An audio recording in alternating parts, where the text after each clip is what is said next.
Hey, how's it going, everybody? Welcome to another video.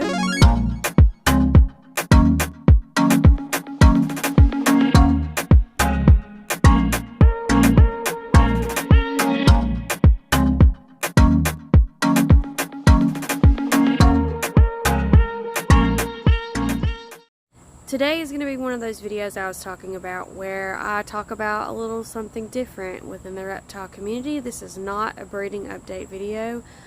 As I said in the last video, which was a breeding update video, we're going to start doing a two-part video series per week, which one will be an actual breeding update video about our journey, how things are going with the breeding, etc.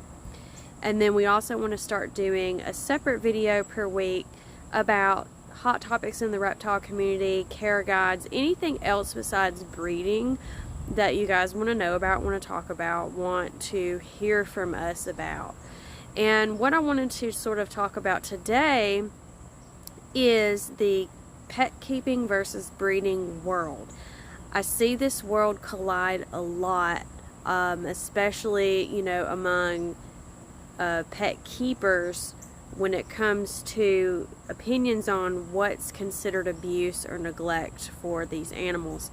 And I'm not only talking about snakes, I'm talking about lizards, frogs, any type of animal that, is kept by our type of community. And there's a lot of people on TikTok that have a lot of followers that are pet keepers, and they harp on breeders a lot, and they call a lot of us out, and they try to say that, our practices are terrible, racks are so cruel for snakes. And, to some degree, some of these opinions are valid, but to another degree, they're a little bit misinformed. These people think they know everything, and they believe that every single snake, no matter how big or small, needs to have an enormous enclosure with an enormous amount of space and tons of enrichment. It needs to be taken out and handled every single day. You need to give it a jungle gym to climb on in your house. You need to take it outside and let it roam around your yard for an hour. There are really people like this. There are people that do believe that simply keeping a snake in an appropriate sized enclosure for its size is still wrong. And I mean, there's people that believe that you don't have enough in your enclosure, or you don't have the right quality of things in your enclosure. I'm talking about different brands of things to buy for your animals, different brands of food or substrate, or just it could be anything. And I just think that's a little bit of a problem, because what happens when we get that opinionated is we get away from the core of what we're trying to do here, okay? We're trying to bring everybody together. We're not trying to divide anybody. We're trying to provide information for beginner keepers and people who want to get into breeding. And we want, obviously, the animals to be treated right either way, whether you are a breeder, whether you are a keeper. That is the end goal. And I think that simply pet keepers bashing breeders and vice versa, I don't think we get anywhere with that. So I think that personally, in my opinion, a lot of my snakes have eaten a lot better in the rack system versus an enclosure. Our first ball python, Lucian, is a great example of that. We started him out in a 40-gallon front opening enclosure. He had plenty of clutter, plenty of hides, temperatures were fine, humidity was fine, he felt secure. We blacked out the sides. We did so many things to try and get him to eat. He went on a 2-month food strike. And as soon as we ended up putting him in the rack with the other ball pythons, he finally ate for us. And he's been eating consistently every week, and he has finally started gaining weight. He was actually losing weight in his enclosure. So if you hear somebody say that glass enclosures are 100% best for your snakes, it depends on the type of snake it is, and also, is their snake actually thriving in that glass enclosure? Some snakes thrive better in a rack. They thrive better in a tub. You can do a tub enclosure and it not be inside of a rack. You can do a freestanding tub enclosure. You can have an arboreal set up and have a tall tub if you want to. You don't have to have the flatter sort of tub. But the point here is that we're providing our animals with a clean environment to live in. where they've got room to stretch out, they've got room for what they need, they've got hides, they've got, security, they're eating well.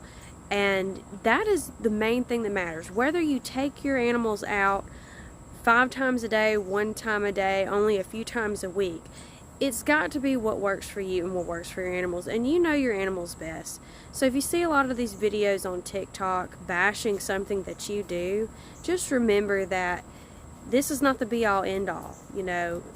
This is not, there's no concrete rules to keeping. And I, have a lot of keeper friends as well as breeder friends, and I really, really enjoy getting to see some of the awesome enclosures that a lot of these keepers have. It's amazing, a lot of the bioactive enclosures I've seen, enclosure upgrades where they do YouTube videos on how they're building a new enclosure and they're doing this and doing that for their reptiles. It's absolutely amazing to see, and I'm a huge fan of it, even though I'm a breeder myself. And a lot of our snakes that stay downstairs actually stay in glass enclosures. So we're not, only breeders or only keepers. We're a little bit of both. And we like it being that way, because when people do come over to our house, whether they just want to visit or see the snakes or purchase one of our snakes for sale, they can have something really cool to look at when it comes to our glass enclosures that we have.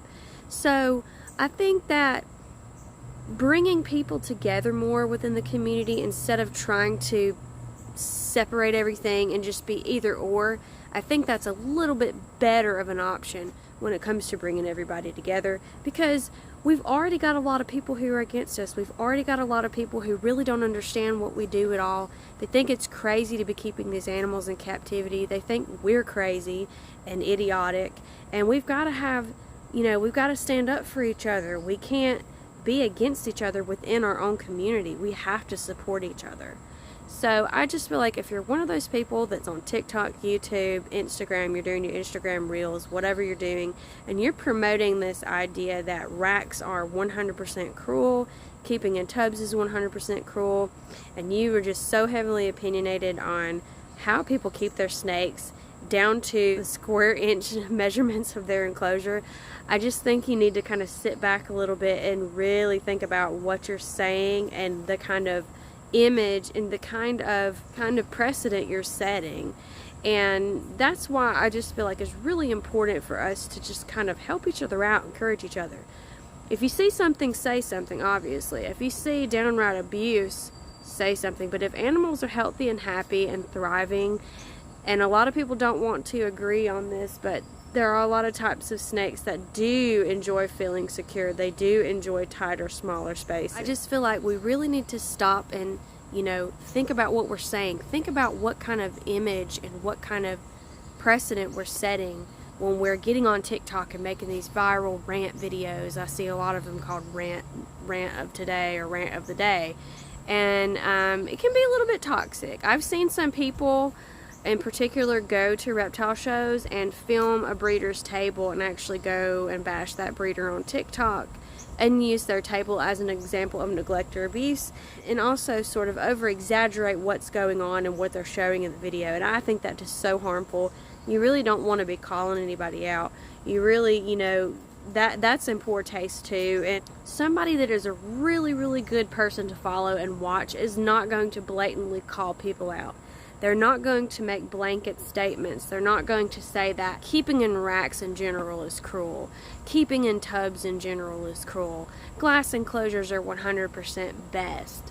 They're not going to do that. They're going to have certain opinions on certain things, but they're not going to bash a whole entire group of people for how they keep animals. And they're going to have the information to back it up. They're going to be able to tell you and show you with proof and facts and imagery why they're making the point they're making and why this particular way of keeping might need to change or might need some adjustments. So there's a difference between wanting views and wanting attention because you have all these little rant videos you want to make just to grab someone's, attention, versus genuinely wanting to help out people in the reptile community. So just keep that in mind. If you are a content creator, make sure that when you are putting out content, you're doing it in a fair, balanced way, and you're not trying to be dirty about it and call anyone out and make anyone in particular look bad. We've got a lot of that in the reptile community. I really hope you enjoyed today's video. Please leave your thoughts down below on today's topic. What do you think? Do you think pet keepers and breeders can coincide and get along, or do you think that there's always going to be a wall in between us? Do you think there's always going to be this great huge divide in between people who specifically keep versus breed? Let us know. If you haven't already, please like and subscribe to our YouTube channel, and also if you haven't already, please follow us on Instagram. Our name is @magic_city_morphs, and if you haven't already, please follow us on TikTok. Our name is @magiccitymorphs. See you guys next time.